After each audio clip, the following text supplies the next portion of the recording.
most played game on all of Xbox Live is getting an infusion of new content. That's right, Call of Duty Black Ops first game add-on First Strike will be available Tuesday, February 1st.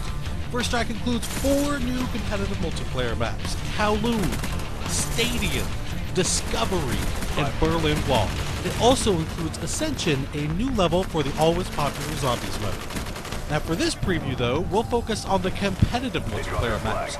We fired up Video Connect so we could chat with our friends from Treyarch in Santa Monica, online director Dan Bunting, and design director David Vonderhaar. We begin with Kowloon. Kowloon is inspired by the single-player campaign level of the same name, Kowloon City, where you're in China on the rooftops of Kowloon City. It's rainy, it's dark, it's kind of got this brooding sort of mood to it. We really wanted to give the player the feeling that they were up high on top of the rooftops of these buildings. When we originally started to design the map, we started calling it our rule breaker map because we wanted to challenge some of the conventions that we'd had in some of the previous map development cycles.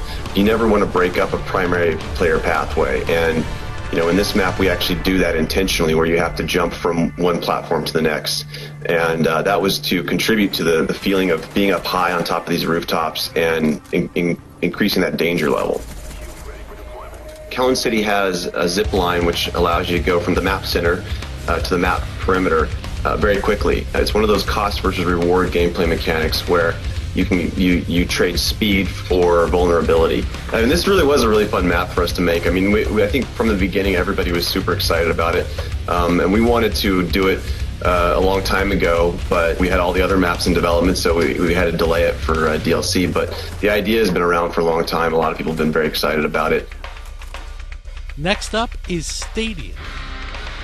If you launch into Stadium, you just bought First Strike, you put the disc in, you download the DLC that day, and you launch into Stadium, you're going to be greeted with this very real atmosphere. Here is a sports complex that's taking place in the northeastern part of the United States.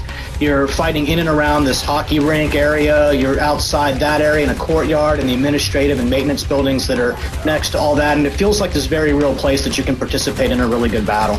For me in particular, Stadium is kill-death ratio be damned. This is a map with really high action, lots of really significant kill zones, map flanking paths that are very close to each other. People are going to have to really change up running gunners, how they're going to progress through this map. You're going to see these very clear, well-designed, moderate distance engagement ranges, and you're going to have to work to sort of dominate the map in a pretty significant way. And next on the docket is Discovery. With Discovery, it's actually an abandoned World War II research facility left by the Nazi Germans. Because of that, it kind of has its own unique visual elements that make it distinct and make it feel a little different. The very unique green color that the auroras give helps players to know one side of the map from the other. That's something that we try to do on every map. Provide some very obvious visual indicators that help player orientation, so as soon as they spawn in, they know, okay, I'm on this side of the map or I'm on that side of the map. The overall layout of Discovery focuses around some very tight choke points in the middle of the map, and that's key to the gameplay. There's a wide chasm that separates both sides of the map, so that's a physical divider that you've got right in the middle of the map that cuts the map in half. We really wanted to bring back more of the map interactivity elements.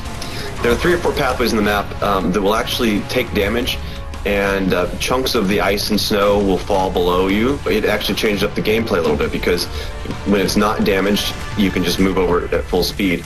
When it is damaged, you actually have to, jump to make that path. There's only 4 ways to get across it. In order to, really dominate that map, you're going to have to dominate the choke points. And finally, we have Berlin Wall. Berlin Wall is, without a doubt, probably my favorite map of the DLC pack, and I think a lot of it has to do with the fact that it is a little bit larger than some of the other maps, and it's fun to get some large maps in the mix. But when people hit and log into Berlin Wall for the first time, what they're going to see is this really iconic Cold War era icon, and they're going to get to go inside and play in that space, and that's really an important part and fun to do. I think we've wanted to make this map forever, and we had to wait for DLC to make sure that we could do justice to the art and the environment the way that we wanted to. So when you hit this map, You're going to see the Checkpoint Charlie and the influence that has. You're going to clearly see the distinction between East Berlin and West Berlin. West Berlin being commercial and having shops and stores, and East Berlin being industrial, somewhat run down, a pub. And just that contrast in the map is really fun.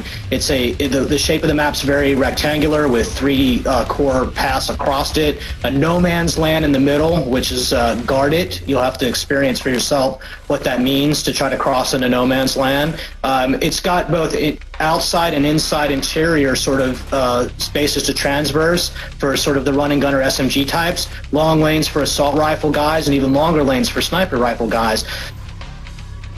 So for us in Berlin Wall, you have this really nice dynamic that's big enough to cater to multiple play styles all at once, and I think it'll be a fan favorite. And there, my friends, is just a taste of things to come. The First Strike game add-on for Call of Duty Black Ops. We hope you enjoyed our preview, and thanks everyone for watching Inside Xbox.